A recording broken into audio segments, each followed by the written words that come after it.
Sistem pencernaan manusia. Pencernaan manusia terjadi ketika makanan berada di dalam mulut dan dicerna oleh organ-organ pencernaan yang spesifik. Makanan yang kita makan dicerna melalui saluran yang spesifik yang dimulai dari rongga mulut dan berakhir di anus. Saluran ini disebut dengan saluran pencernaan.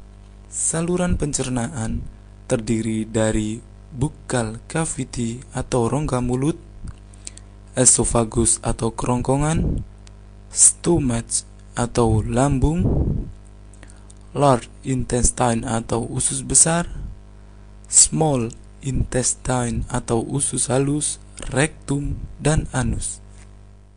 Makanan dapat dicerna dengan baik jika memiliki berbagai macam bagian dari saluran pencernaan.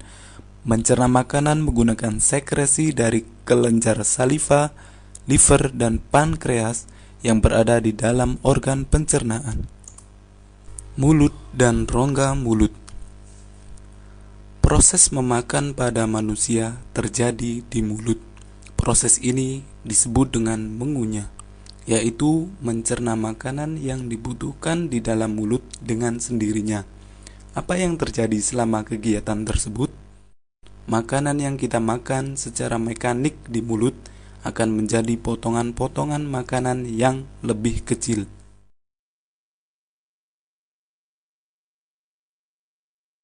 Kelenjar ludah pada makanan.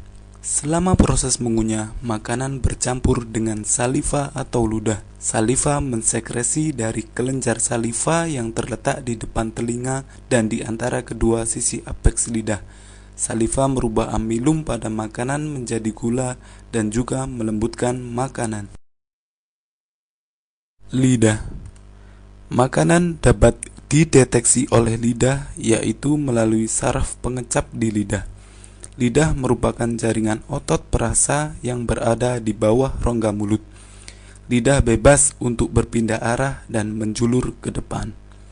Saraf pengecap pada lidah disebut dengan papila lidah yang dapat merasakan rasa makanan yang berbeda. Esofagus atau jalan makanan. Makanan yang berasal dari mulut ditelan melewati esofagus. Di dalam esofagus terdapat epiglotis yang akan mengatur makanan agar tidak masuk ke tenggorokan.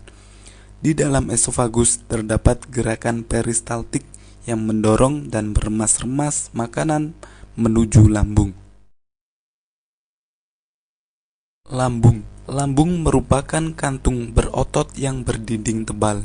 Bagian atas lambung dekat hati, lanjutan dari muara lambung disebut kardia. Bagian tengah berbentuk kantung disebut fundus, bagian bawah dekat usus disebut pilorus.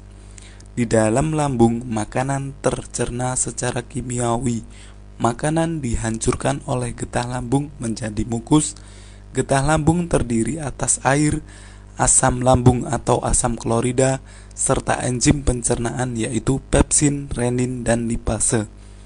Proses pencernaan juga terjadi secara mekanik, karena dinding lambung tersusun dari otot yang mengalami fase kontraksi dan relaksasi. Usus halus. Usus halus merupakan saluran paling panjang sekitar 7,5 meter. Proses pencernaan berlangsung secara kimiawi dengan bantuan senyawa kimia oleh usus halus serta dari kelenjar pankreas yang dilepas ke usus halus. Hati merupakan kelenjar terbesar pada tubuh manusia yang terletak di atas lambung sebelah kanan dan berwarna coklat. Hati mensekresi cairan yang berasal dari kantung empedu atau gallbladder. Kantung empedu berwarna kehijauan yang berfungsi mengemulsi lemak dan menetralkan asam. Pankreas. Pankreas berbentuk seperti daun dan berwarna keabu-abuan yang terletak di bawah lambung. Pankreas menghasilkan getah pankreas yang terdiri atas air, garam, sodium bikarbonat, dan enzim. Enzim tersebut adalah amilase, lipase, dan tripsinogen yang belum aktif.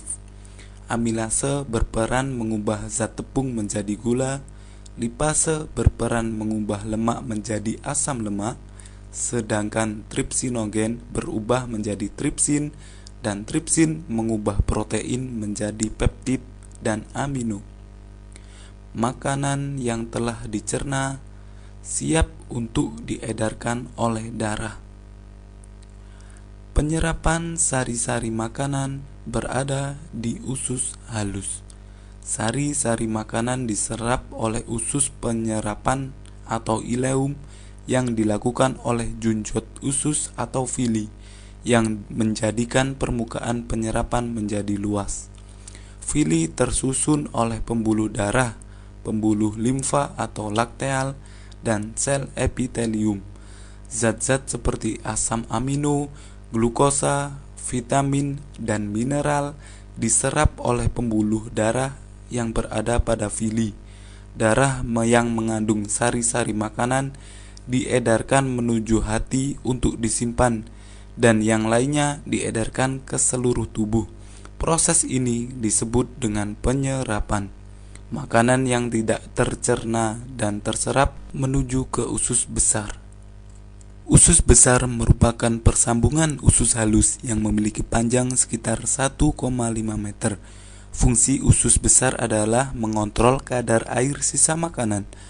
Air sisa makanan berlebihan akan diserap kembali atau reabsorpsi, sedangkan bila kurang akan ditambah. Pada usus besar terjadi proses pembentukan feses yang selanjutnya dibuang melalui anus. Sebelum dibuang, feses terkumpul dalam rektum yang merupakan bagian akhir dari usus besar.